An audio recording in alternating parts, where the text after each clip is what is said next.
Alright guys, welcome back. We're here again. I know the last video, that was the Dream Cruise, and I just wanted to do this before I actually get into, I guess, just today's unboxing. So we got our package here, the unboxing knife, and all of our stuff. I'm going to strap up in just a second here, but yep. So yeah, let me get ready to go, and I will see you guys in 1 second. Alright. So we're all strapped up and ready to go. We got our package here. So we're gonna open up this side right here. Gotta be careful I don't accidentally cut myself. Now, you guys probably already know what the thing that I'm going to be unboxing is, and it's actually kind of interesting because with this, it introduces something new, at least. Because on my channel currently, I mean, I just do like basic car videos and stuff, but next year I kind of want to change that. So, I mean, obviously, as you guys can tell with the video title, I want to get into racing. So this is going to help me out quite a bit on the track if we can get through this wrapping. Again, let's make sure we don't cut ourselves. There we go. All right, knife can go to the side. I believe this is it right here. Yes, it is. So as you guys can see, this is going to be our new full oil pan from Born Motorsport. This is for the EZ30 that I had. That's going to make my car a lot more reliable on track and even for daily use because, well, it prevents like sloshing of oil, and of course you got your little, the space for the pump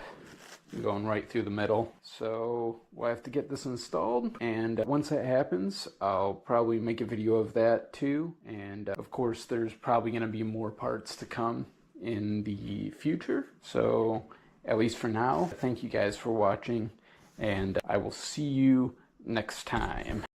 Alright guys, so I'm just doing a quick in-between for this part of the video. So I recorded that first part, and the second part is the actual installation. My friend Brad did the work, and that'll be in just a second. So, yep, this video is not over. Alright, so today we're going to be putting in baffle on this EZ30. If you go under here, this part of the window tray is already removed, slides out from there, and the rest of this skid plate right here is going to have to be removed there.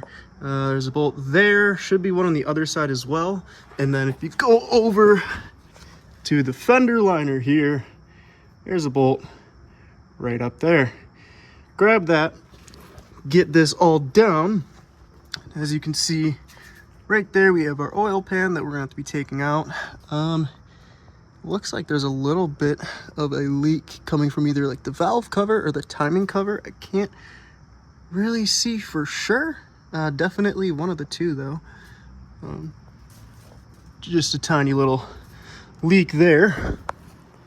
And yeah, once I get that off, I'll show you what we do next. All right, so we have that out. There was actually two other bolts back there I forgot. The ones on the side are 10. The ones in the front and the back are 12 mil. So next up, what we're gonna be doing here is taking this drain plug out, draining all of the oil after it cooled off a little bit.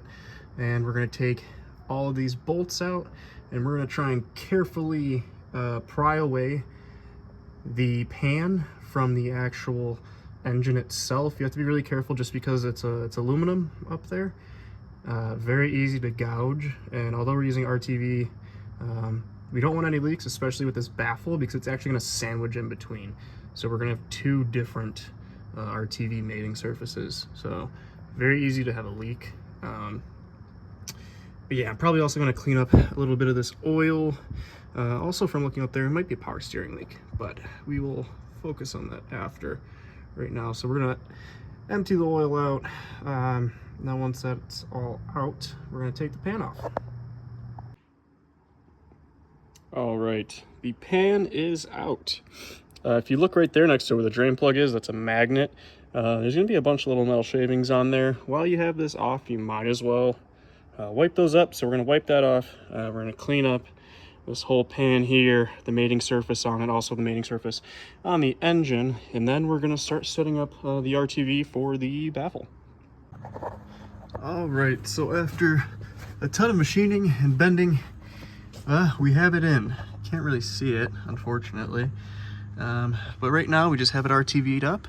Everything's hand tightened. Gonna let everything set for about an hour, and then I'm gonna torque everything down to spec, and then let it dry as long as possible here before filling up with fluid, and she should be all good to go.